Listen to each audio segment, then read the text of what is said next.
Hello all, welcome back to Kalam Academy. This is Priyanka Mahapatra, faculty at Kalam So today we'll be having a discussion on Women Reservation Bill, that is Nari Shakti Bandhan Adhiniyam. So if you ask me the source of this particular bill, so recently Parliament has passed the 106th Constitutional Amendment Act 2023 to provide for one-third reservation to women in all electoral bodies. Okay, that is the Lok Sabha, the state assemblies, and the Assembly of National Capital Territory of Delhi, right? So that is why it becomes very important to study this bill. If you ask me the relevance of this very bill, so it is relevant for GS paper 1 of UPSC syllabus, GS paper 2, as well as essay paper. You can quote some of the facts. So if you come to the static relevance of this very topic, you can think about the history of women reservation, then the 73rd and 74th Constitutional Amendment Act. Okay. Then there is a PYQ also asked in 2019, that is the reservation of seats for women in the institution of local self-government has had a limited impact on the patriarchal character of the Indian political process. Comment. Okay, this was asked in 2019. So hopefully this question can be answered towards the end of the video after you have completed seeing the discussion. Then in this video, we would be talking about the significance of the bill, why there is a need for women reservation in the legislature at all, the concerns regarding the act, okay, and the way forward. So let's get started. So these are the sources of this very discussion. You can go through these articles. Okay, so coming to the bill, so it was the 106th Amendment Act 2023 and it was named as Nari Shakti Bandhan Adhiniyam. So basically, it's a very important step towards implementation of the Sustainable Development Goals and also the India's obligation under the UN Convention on the Elimination of All Forms of Discrimination Against Women. So India has signed this convention way back in 1970. Okay, and this is one of the important step towards the India's obligation towards this convention, right? So if we talk about the background of this particular issue, the issue of reservation for women in politics can be traced back to the Indian national movement, that is during the 1930s. Okay, the issue of reservation was coming up very frequently in the Constituent Assembly debates, but it was getting rejected as being unnecessary. Why? Because at that time it was assumed that the democracy would automatically accord representation to all groups. But that did not happen, we see. Okay, as a consequence, it became a very important theme in the policy debates of those times. Okay, so many states they felt the need of giving reservation at least at the local level to the women. Okay, all of them supported reservation for women in the local bodies. Slowly, many governments they announced reservation of women in the local bodies. So then it was the enactment of 73rd and 74th amendments to the constitution in 1993, which finally culminated in giving one-third reservation to the women at local bodies, including SC/STs as well, right? And this very bill has laid the ground for today's women reservation bill that has passed. Okay, even some states like Bihar and other states we will talk about that they have come forward to give around 50% reservation for women in panchayat bodies. Okay, today more than 20 states have given 50% reservation, including Maharashtra, Andhra Pradesh, Bihar, Chhattisgarh, Jharkhand, and Kerala. Right? So let's talk about the bill now. So the changes that have been in the constitutional articles with respect to the bill are some of the articles have got amended. For example, Article 239AA. It has given reservation to one-third seats for women in the Legislative Assembly of Delhi. Okay, so this article has been amended. Please remember. Then some articles have been inserted as well. Article 330A and Article 332A. 330A talks about the Lok Sabha. So it is giving reservation of one-third seats for women in the House of People, that is Lok Sabha. That includes reservation of one-third seats for women under total number of seats reserved for SC/STs as well.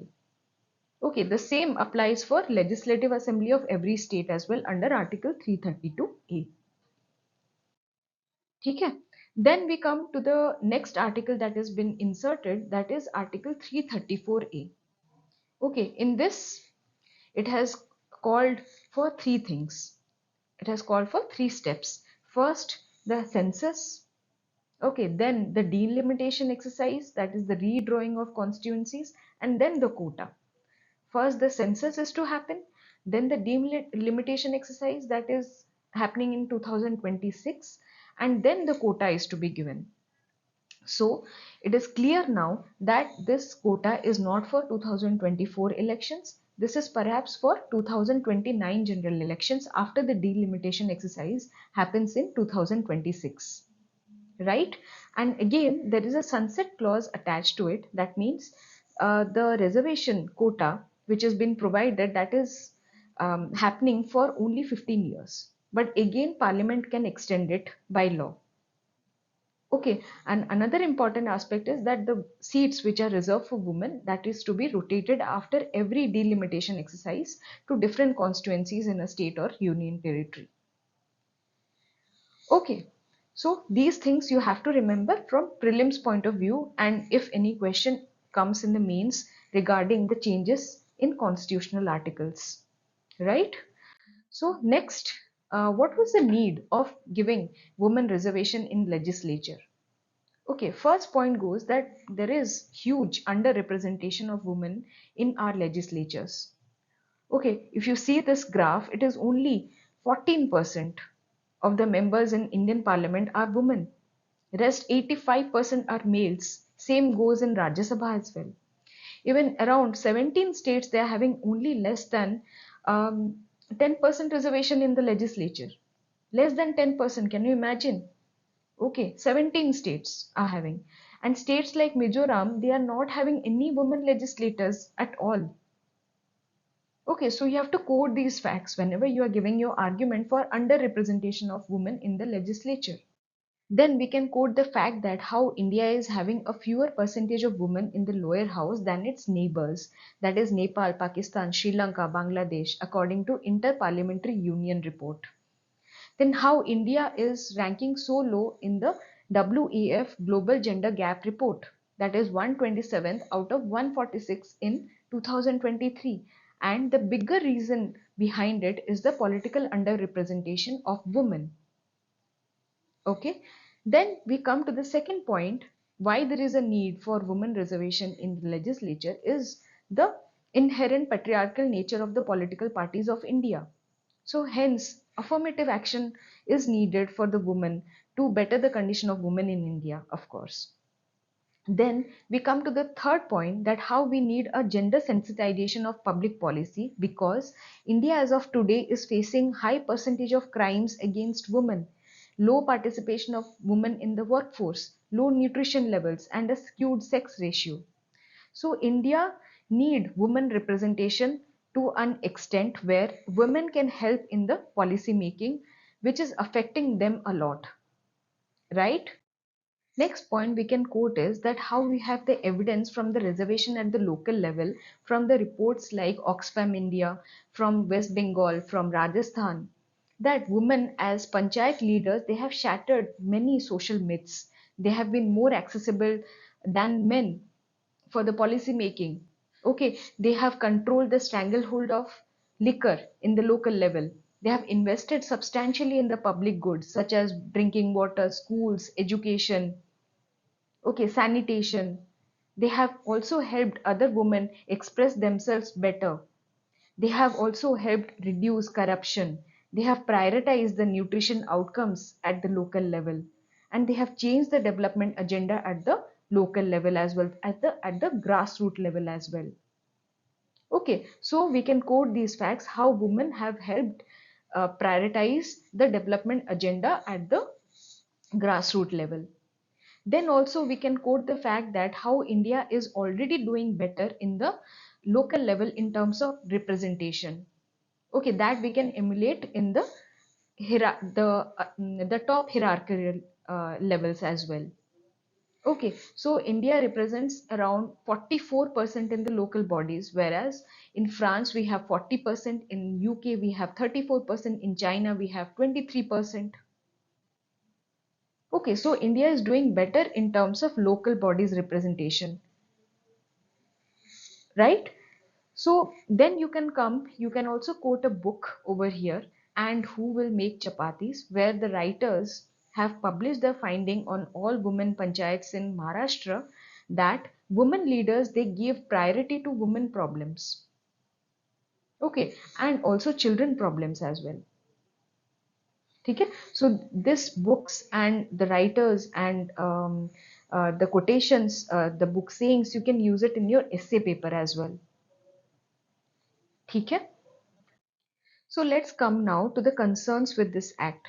So first point is that the idea of reservation, it runs counter to the principle of equality enshrined in our constitution, because this women, they may not be competing on merit. If we are providing reservation, they are not competing on merit, which could further lower their status in the society. Okay? Then we come to the second point, that women are non-homogeneous group, but caste group is homogeneous, so we cannot make arguments for a caste based reservation to the women over here. Okay? Then come to the third point, that we need bigger electoral reforms in terms of providing good internal democracy in the political parties, removing criminalization of politics to provide a real sense political empowerment to the women. As long as there is criminalization of politics, no internal democracy in the political parties, we cannot achieve a good political empowerment of women there. ठीक है? Then we come to the next point, that this act doesn't say anything about the reservation in Rajya Sabha and local the legislative councils. ठीक है? Geeta Mukherjee committee, you can quote over here, of 1996, it has recommended providing reservation for women in Rajya Sabha and legislative councils as well. Then we come to the next point, that there is a demand for sub quota, that is quota within quota, that is given presently under SC/ST Act. We are providing women reservation under SC/STs as well. So similar kind of demand is happening from OBCs as well, because there is no clause for OBC to provide a separate reservation for them, who constitute more than 40% of the population. Fine. Then we come to the way forward of this act. Okay, so time bound conduct and publication of the census data and delimitation exercise are the key. Okay, it should be done to ensure timely implementation of this act. Again, we should be also involving the civil society and other institutions for training and mentorship of women leaders at the local level, so as to ensure their effective mobilization at the state and national level. So, no wonder this act will help in increasing women participation in policy making, provided the concerns are taken care of. And certainly more women could become claimants for the post of country's prime minister in the future. Okay, lastly, we would mention that it was definitely a transformative move in upholding the right to participation for women and gender equality in India. Fine. So we come to the end of this discussion. Let's now discuss the answer sheet points. So the answer sheet points here may be 106th Amendment Act you need to mention. You need to mention about the Sustainable Development Goals we discussed. Then India's obligation towards the convention, that is UN Convention on the Elimination of All Forms of Discrimination Against Women. Then you can talk about the 73rd and 74th Amendments that has paved the way for this bill. Then what were the changes in the constitutional articles with respect to the bill? The changes in Article 239 AA, then 338, 332A, and 334A were inserted. Then we can talk about how the facts, especially that how it is only 14% of the members in Indian Parliament are women in India. Then around 17 states are having less than 10% reservation in the legislature. Gender sensitization in the public policy we can talk about. Okay, you can quote the global gender gap report and the ranking of 127th out of 146 in 2023. You can talk about a book and who will make chapatis. Okay, then you can talk about the quota within quota in the concerns of the act, how OBC is demanding for reservation because it is 40% of the total population. Then in the way ahead, you can talk about the capacity building, timely implementation. Okay, and ultimately it is leading to the right to participation of women and gender equality in India. A transformative step it is.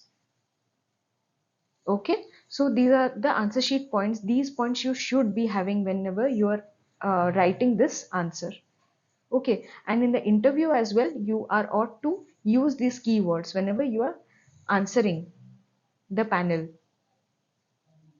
ठीक है, and these things also can be quoted in your essay writing as well. Whenever there is a topic related to women, there is patriarchy, any topic is there, you can quote this book, right?